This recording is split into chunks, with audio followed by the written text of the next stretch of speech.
Good morning guys. Magluto tayo guys ng bihon na may pancit bihon guys. Nilagyan ko ng karpit, yung pusit na ginagawang calamares guys. Bumili ako ng 4 na piraso. Biniyak ko sa kasi marumi itong gantong klaseng pusit. Pusit ang tawag po sa amin ng karpit.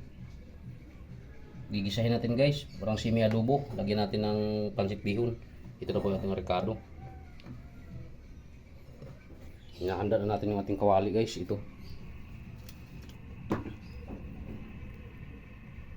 kawali natin kasi gigisahin natin yung pusit. Lagyan natin yung mantika. Yung ginagamit kong mantika guys, yung pinagpirituhan na namin ng isda yan. Sayang po kasi pwede pa naman yan. Add na lang tayo ng nakabuti para maluto natin yung ating pusit. Yan.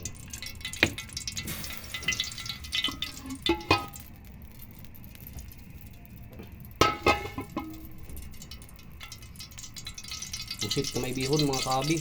Kasi may adobo ang gagawin natin.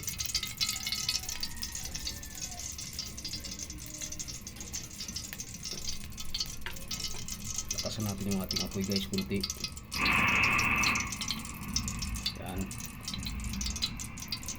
Ito yung ating Ricardo. Hinalo ko na. I-direct na natin.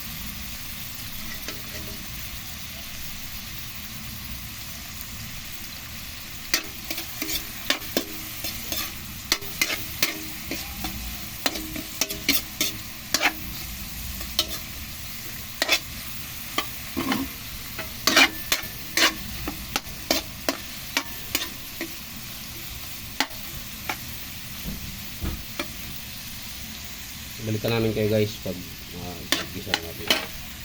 Okay mga kabi, ganyan natin yung ating pusit. Ginayat po natin guys, to? Lagpas kalahating kilo. Kulang-kulang 1 kilo po ito.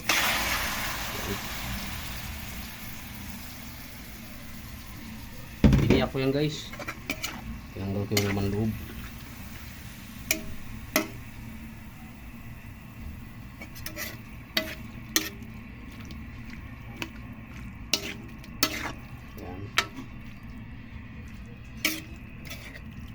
Biniyak ko yan siya mga kahabi. Tinanggal ko yung laman loob kasi yung carpet na ito ay medyo na anuhan ako.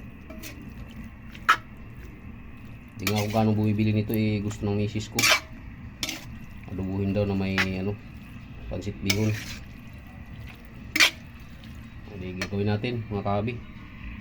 Subok natin lutuin yung ating bihon guys. Ito 1 piraso lang po yan, kunti lang. Guys,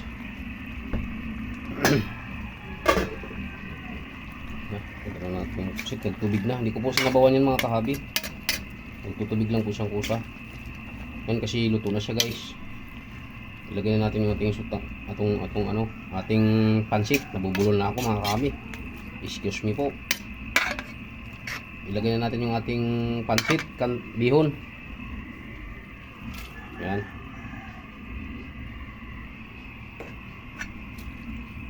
Isang balot lang po ito mga kahabi, yung manipis.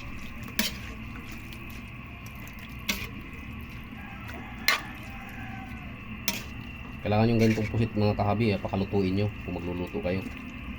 Kasi hindi po ito pusit sa Pilipinas.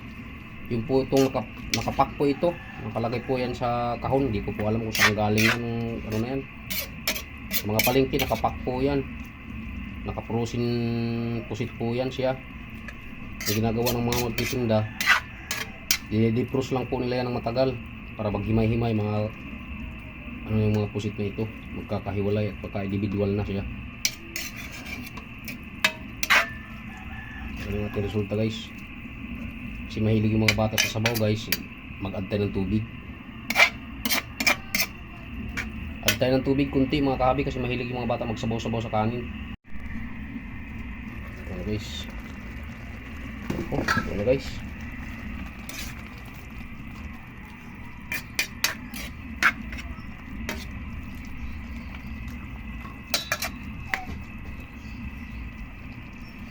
Ito na po yung mga kahabi. Tikman natin. Sarap na guys. Ano?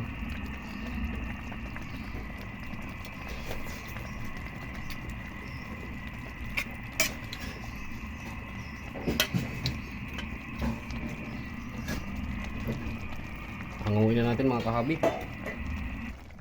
Tayo na natin mga apoy. Ano guys. Hanguin natin mga kahabi.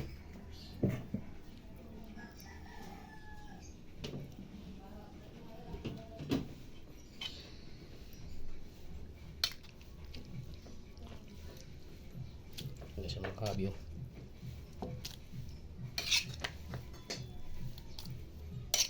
Good morning sa inyo lahat guys, kain tayo.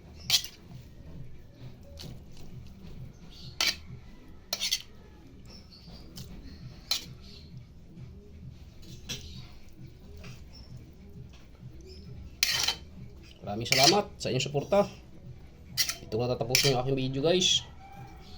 Huwag niyo kalimutan yung aking channel, Aramil Aplicador Vlogs. Huwag niyo kalimutan pindutin ang notification bell sa bandang kanan ng ating video guys para updated po tayo sa mga panibago nating video. Bye bye mga kahabi!